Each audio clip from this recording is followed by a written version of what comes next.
किती किती वर्षांनी इथे आली आहे. 7वी 8वीत होते ना तेव्हा आले होते.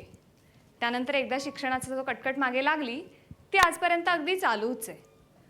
मग काय, शिक्षण झाल्यावर नवीन नोकरी म्हणून रजा नाही. एकूण काय तर इथे येणं लांबत गेलं. यंदा ना आम्हाला काकानंच बोलवून घेतलं इथे. मालू आजी सुद्धा आली आहे. कोकणातलं ते घर, रम्य आठवणी, शेणानं सारवलेली शांत जमीन, अंगणातलं तुळशी वृंदावन, शेजारच्या गोठ्यातलं वासरू, आंब्याच्या झाडावर लपाछुपी खेळणाऱ्या लहान लहान खारुताई, विहिरीवरच्या रहाटाचा कुरकुट्ट असा येणारा तो आवाज, पावसाची आगमन झाल्याची चाहूल देणारा पावसा पक्षी. इथं जिथं नजर फिरवावी ना तिथं फक्त हिरवा रंग. कोकण म्हणजे निसर्ग, कोकण म्हणजे स्वर्ग. इथं आलं ना की मला नेहमी एक कवितेची ओळ आठवते. कौलावर गारवेल वाऱ्यावर हळडुलेल, गुलमोहर डोलता स्वागत ते केवढे, स्वागत ते केवढे. गो बाय, जाग्या असोय का निजत बडबडतसोय.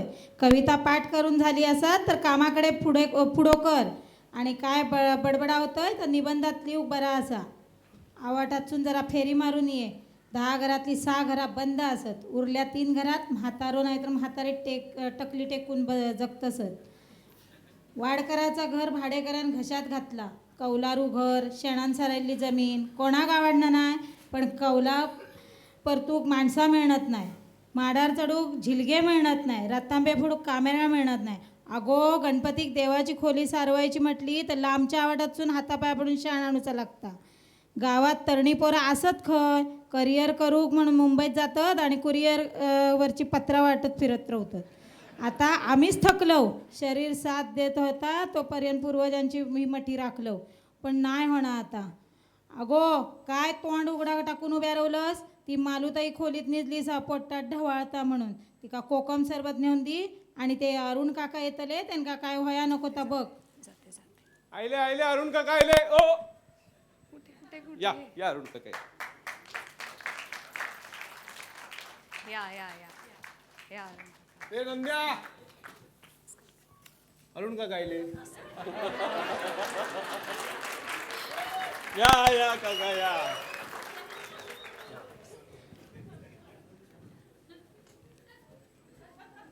बस. काय काका, प्रवास वगैरे कसं झालो? First class. तब्येत बरी असा मा? तर विषय असो की काका, ते जानव्याची धार काढण्यात थांबा आणि आधी सद्रो घाला. हा तुझा विषय सांग काय तो. तर विषय असो की ह्या घराची उस्तरावर आता काय जमणार नाही. तेव्हा स्लॅबचं घर बांधूचं असो सगळ्यांचं मत पडला. तर जा काय जुनी कागदपत्रा वगैरे शी असत ती जरा तुम्ही जाणतेपणी नजरे घालून घालूची. म्हणून तुमका मुद्दाम बोलायचा. अरे ती ट्रंक आडा रे.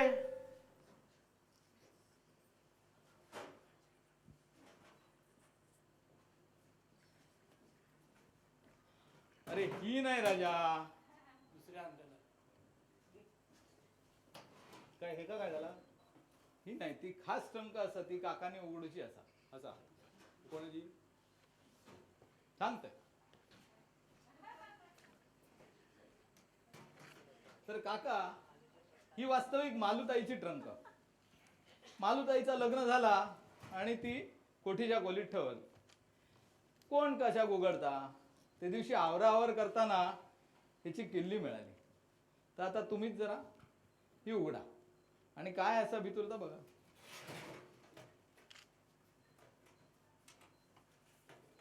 अय्या सागर गोटे, ती बाहुली किती छान आहे. मस्त.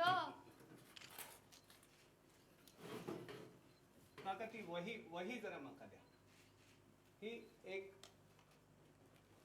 ही मालुताईच्या हस्ताक्षरातली वही.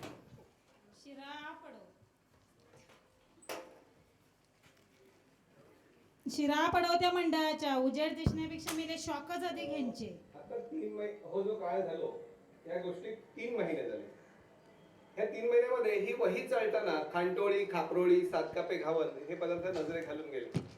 तोंडात पाणी सुटला आणि मन गावाकडे ओढ घेऊ लागला. आमच्या लहानपणी आई करी त्या पदार्थाची चव जिभेर रेंगाळत राहिली.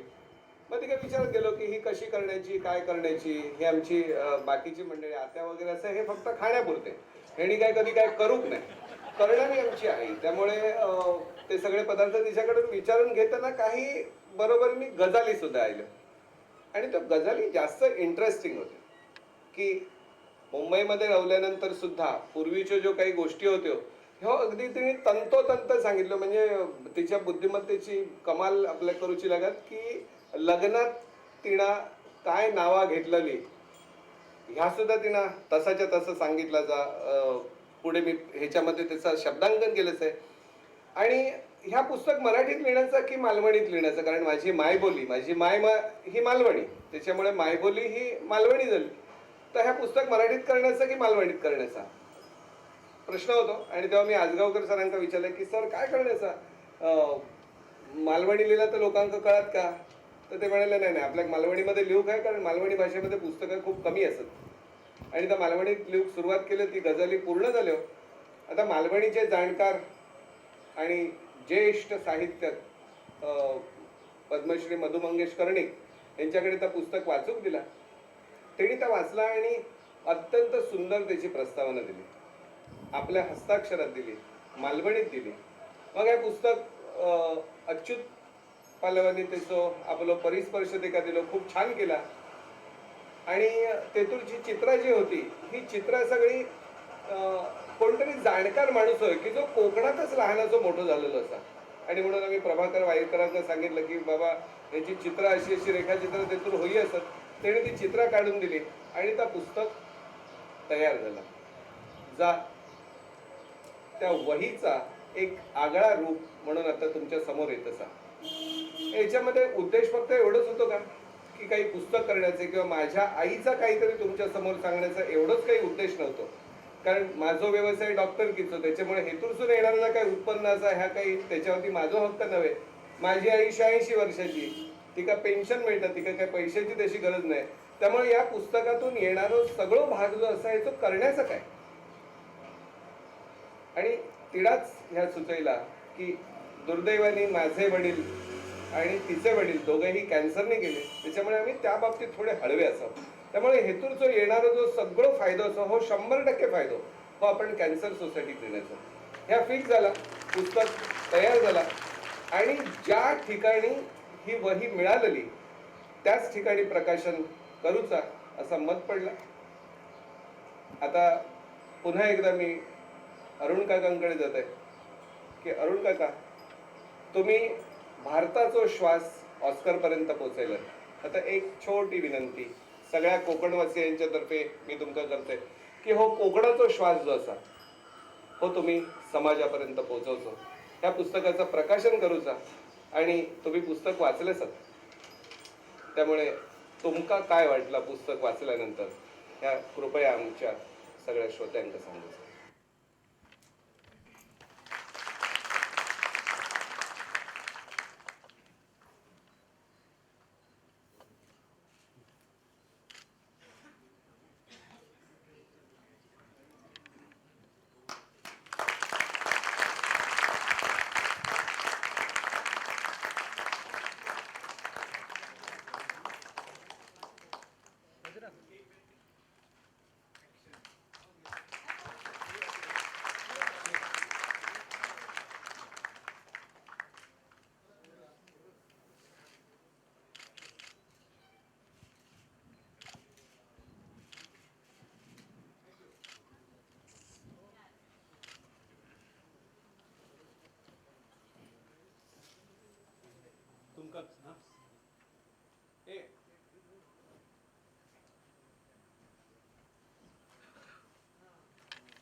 मालवणी बोलण्याचा प्रयत्न आहे, फक्त हसू नका. पुस्तक वाचल्यानंतर जे मनापासून वाटलं ते उतरवलेलं आहे. नाही, आता मी मालवणीतच बोलणार. मालूचा मनगाणा ह्या पुस्तक वाचताना माका माझा लहानपण आठवला. माझ्यावर भरभरून माया करणारे माझी आजी आठवलं.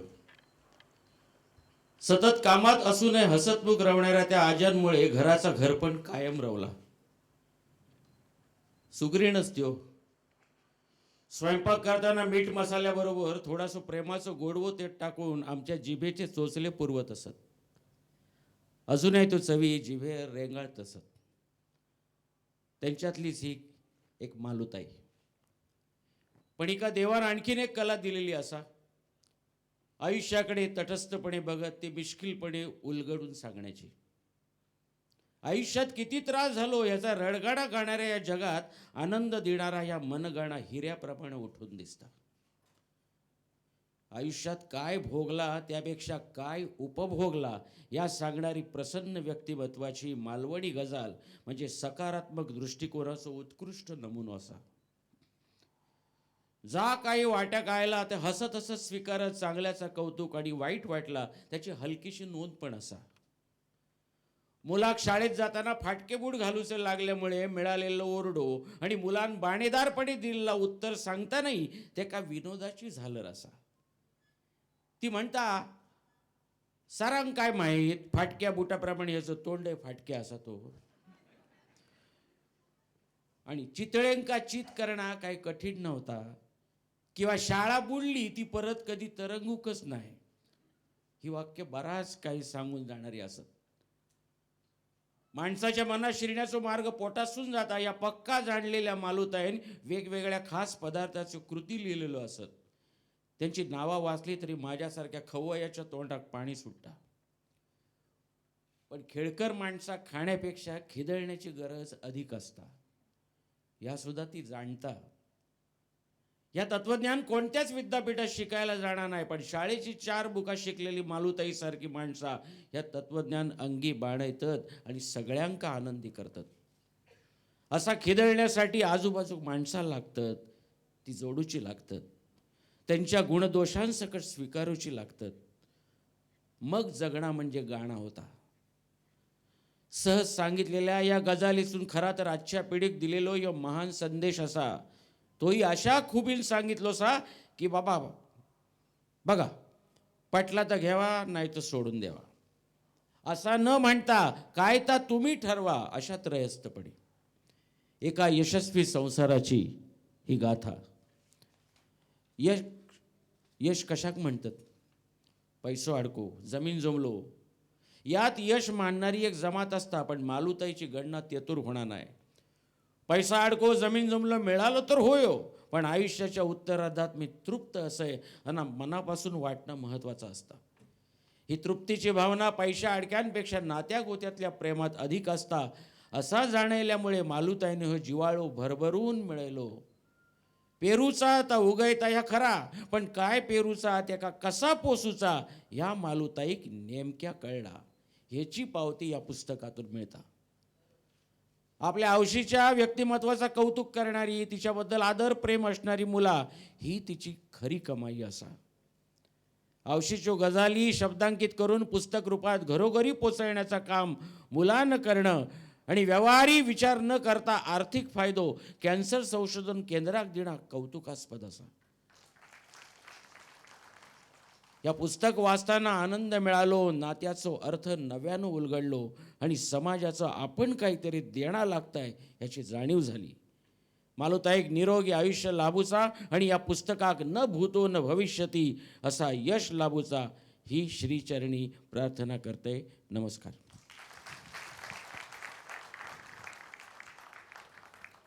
अरुण काका, आमच्या दाजींनी जी झाडा लायली त्याची फळं आम्ही अजून खात असो. आता मी काही झाडा लायले ती तुमका दाखवतोय. चला. धन्यवाद.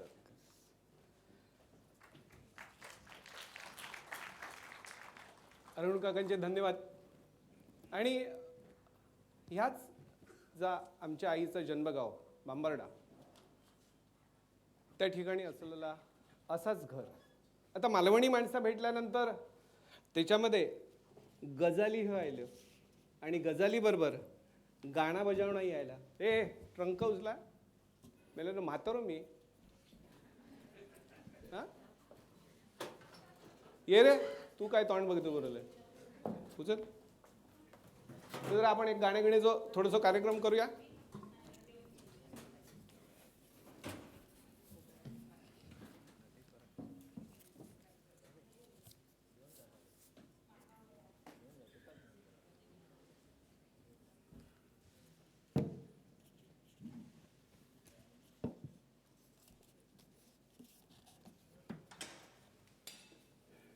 सगळं भाग जो असा आहे तो करण्याचं काय. आणि तिडाच ह्या सुचवला की दुर्दैवाने माझे वडील आणि तिचे वडील दोघेही कॅन्सरने गेले, त्याच्यामुळे आम्ही त्या बाबतीत थोडे हळवे असावं. त्यामुळे हेतून जो येणारा जो सगळं फायदा असो हो 100% फायदा हो आपण कॅन्सर सोसायटीक देण्याचा. ह्या फिक्स झाला, पुस्तक तयार झाला आणि ज्या ठिकाणी ही वही मिळालेली त्याच ठिकाणी प्रकाशन करूचा असं मत पडला. आता पुन्हा एकदा मी अरुण काकांकडे जात आहे की अरुण काका, तुम्ही भारताचा श्वास ऑस्कर पर्यंत पोहोचेल. आता एक छोटी विनंती सगळ्या कोकणवासियांच्या तर्फे मी तुमका करते की हो कोकणाचा श्वास जो असा हो तुम्ही समाजापर्यंत पोहोचवचो. ह्या पुस्तकाचं प्रकाशन करूचा आणि तुम्ही पुस्तक वाचलेच. त्यामुळे तुमका काय वाटलं पुस्तक वाचल्यानंतर ह्या कृपया आमच्या सगळ्या श्रोत्यांना सांगू.